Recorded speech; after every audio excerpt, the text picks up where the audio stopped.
I want to talk some more about the importance of familiarity in recognizing God's voice. As we saw in my last video, it's a matter of learning some new skills in order to become acquainted with His voice. Jesus said, "My sheep will never follow a stranger because they do not recognize a stranger's voice. I am the good shepherd. I know my sheep, and my sheep know me. My sheep listen to my voice. I know them, and they follow me." You see, in the Middle East, a shepherd will go into the sheep pen containing not just one, but several flocks and call out his own sheep one by name. The sheep recognize his voice and come to him. That's because the shepherd spends most of his life in the company of the sheep.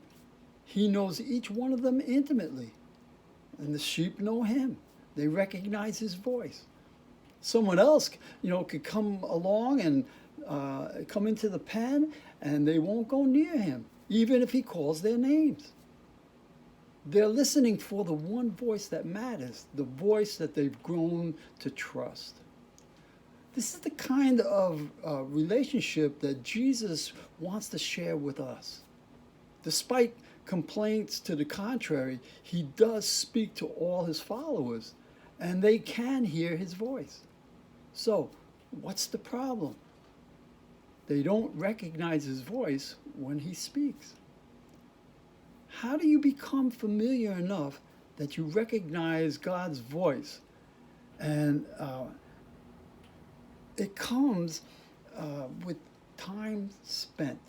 Like the shepherd and his sheep, there's a direct correlation between hearing God's voice and keeping company with him.